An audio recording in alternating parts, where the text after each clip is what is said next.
নমস্কার। আজ আমি আপনাদের যামিনী রায়ের বিখ্যাত পটচিত্র অঙ্কন করে দেখাবো।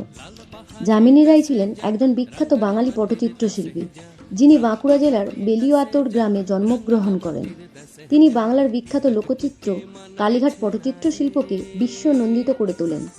তিনি নিজে পটুয়া না হলেও নিজেকে পটুয়া হিসেবে পরিচয় দিতেই পছন্দ করতেন। এই যামিনী রায় চিত্রকলায় জটিলতা বর্জন করে সরল রেখা ও জ্যামিতিক আকার ব্যবহার করা হতো, যা পটুয়াদের এক ঐতিহ্যবাহী ধারা। তিনি কৃত্রিম রঙের বদলে প্রাকৃতিক উপাদান থেকে তৈরি করা রং ব্যবহার করতেন, যা তার ছবিকে এক বিশেষ মাটির গন্ধ এনে দিত। তিনি তার ছবির মাধ্যমে বিভিন্ন চিত্র তুলে ধরতেন, যার মধ্যে বিভিন্ন কাহিনী বা গল্প লুকিয়ে থাকত। যেমন তিনি তার তুলির মাধ্যমে গোপীকৃষ্ণের লীলাচিত্র তুলে ধরতেন, রামায়ণ ও মহাভারতের বিভিন্ন দৃশ্য তুলে ধরতেন।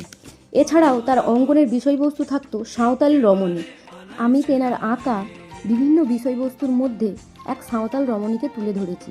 এই ছবিতে দেখানো হয়েছে এক সাঁওতাল রমণী এক পাখি হাতে নিয়ে ভাবুক চোখে দাঁড়িয়ে আছে। এনার আঁকার বিশেষ আকর্ষণ প্রায় প্রতিটি ছবিতেই থাকে পটল চেরা চোখ, যা আমার খুবই দেখতে ভালো লাগে। যদি কিছু ভুল বলে থাকি বা করে থাকি মার্জনা করবেন। ছবিটা কেমন হয়েছে কমেন্টে জানাবেন। জানি খুব একটাও ভালো হয়নি, পরে আরও ভালো করার চেষ্টা করব। তবুও যদি আপনাদের এই ছবিটি ভালো লেগে থাকে তবে লাইক, শেয়ার এবং ফলো করে দেবেন। সবাই ভালো থাকবেন। পরে অন্য কোনো ভিডিওতে দেখা হবে। ধন্যবাদ।